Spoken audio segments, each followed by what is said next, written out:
7-Eleven is closing 645 stores across North America.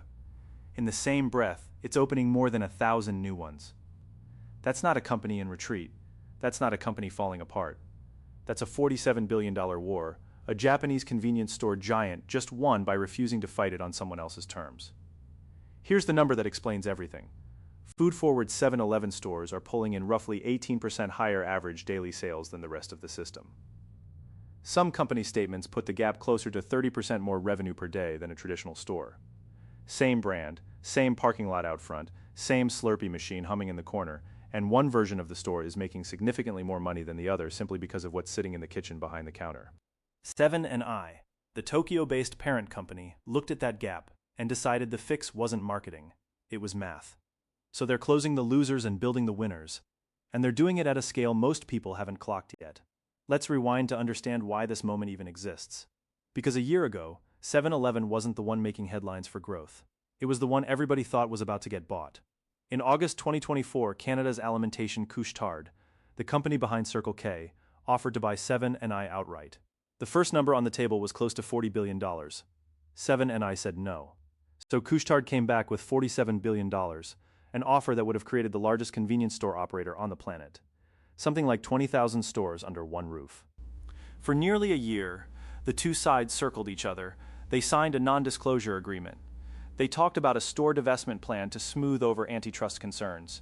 And then in July 2025, Couche-Tard walked. In a letter to its own board, the company accused 7-AI of a calculated campaign of obfuscation and delay. 7-AI stock dropped roughly 9% in a single trading session in Tokyo. The founding Ito family, who still control a meaningful stake in the business, never wanted to sell, and when the dust settled, they didn't have to. That's the part that matters here, 7. And I didn't fight off a $47 billion offer by promising shareholders a better price down the road. It fought it off by pointing at a transformation plan already in motion and effectively saying, watch what we do instead. So what did they actually do? They started with the store itself, the physical building. The old format 7-Eleven, small footprint, limited kitchen, built around cigarettes, fountain drinks and impulse snacks, is getting phased out in favor of something the company internally calls its new standard format. Bigger box, expanded kitchen, real seating in some locations, a genuinely wider food and beverage lineup.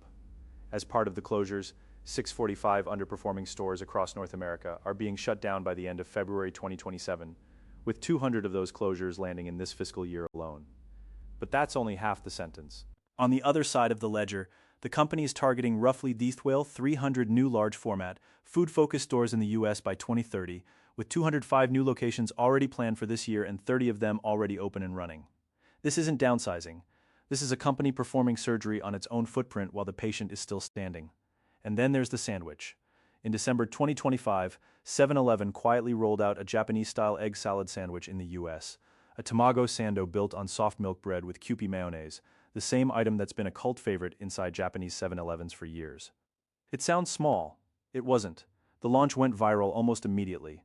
One Washington, D.C. based influencer posted a video about flying 14 hours to Japan just to try the original, and that clip alone pulled in more than 4 million views. By March 2026, the sandwich had crossed the border into Canada. Executives there openly described it as part of a 5-year push to make fresh and hot food, not gum and cigarettes, the center of gravity for the entire brand. And that push has real money behind it. 7-I is reportedly weighing more than $13 billion in international investment aimed at prepared food supply chains across roughly 13,000 stores in North America alone, building the commissaries, the supplier relationships, and the cold chain logistics required to get a sandwich this good onto a shelf in Ohio without it falling apart. Here's why that number matters more than it sounds like it should. In Japan, fresh food already accounts for over 30% of total sales inside a 7-Eleven. Onigiri rice balls, boxed lunches, fresh sandwiches delivered to stores multiple times a day. 7-I didn't invent this playbook. It's been running it in Tokyo for decades, quietly turning convenience stores into a genuine meal destination for millions of people. What's happening in North America right now isn't innovation. It's finally importing a formula that already works. But none of this happens in a vacuum, because the fast food industry is not standing still and watching this unfold. Convenience store food service grew roughly 5% in 2024 and was projected to grow closer to 5.7% in 2025. Traditional quick-service restaurants, over that same stretch, grew about 4.1%, ticking up toward 4.7%. That gap sounds small on paper. On a national scale, across tens of thousands of locations, it's enormous, and it's compounding every single year. C-stores keep winning it. A 2026 industry survey found that 78% of diners now believe convenience store prices are on par with, or better than, traditional restaurant chains. The average chicken sandwich at a convenience store now runs about $2.30 cheaper than the fast food equivalent. And when a separate consumer preference index ranked the best quick-service brands in the country, a convenience store chain, Bookies, came out on top, ahead of Chick-fil-A. Another convenience chain, Quick Trip, landed in the top 5. Read that again. The best fast food experience in America, according to actual customers, increasingly isn't a fast food restaurant at all. It's a gas station.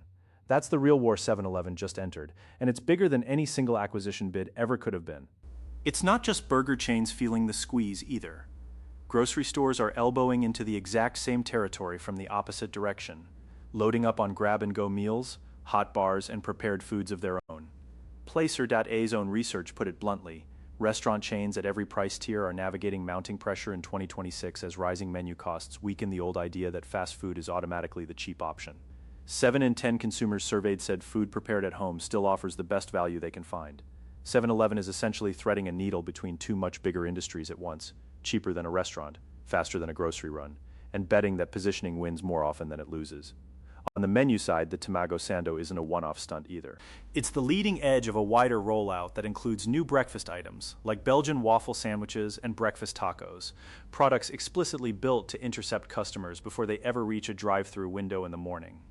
This is the first new store prototype 7-Eleven has introduced since its Evolution concept launched back in 2019, which tells you how rarely a chain this size actually rebuilds its physical format from the ground up. When it happens, it's not a cosmetic refresh. It's a bet on where the entire next decade of the business gets made. It hasn't all been clean. This transformation has come with real turbulence sitting right underneath the good headlines. The planned North American IPO, once targeted for the second half of 2026, has already slipped to fiscal 2027 at the earliest. Longtime CEO Joe DePinto retired at the end of 2025 after more than 2 decades running the company. Stephen Dacus took over at the parent company in May of that year, and just weeks ago, Seven & i named a new chief executive, Mauricio Leyva, to run the North American convenience business starting August 1st. In the middle of that leadership churn, the company's chief marketing officer left, followed shortly after by 2 more senior executives who had spearheaded its marketing, loyalty, and brand platforms. That's not the kind of turnover that happens when everything behind the scenes is calm, and industry analysts aren't pretending the fresh food bet is risk-free either. Fresh food is high complexity and margin sensitive. Spoilage, quality control, food safety, any one of those can quietly damage a brand and burn through capital investment fast if execution slips even a little. On top of that, 7AI is planning to convert 2,600 corporate-owned stores over to franchisees, and every one of those conversions depends on individual franchise owners actually believing the investment will pay off. If they're not convinced, adoption slows down unevenly across the map, no matter how good the strategy looks in an investor presentation. So here's where this actually lands. 7-Eleven isn't chasing convenience anymore. It's chasing the dinner plate, the lunch break, the fast food craving that used to belong entirely to McDonald's, Chick-fil-A, and Taco Bell.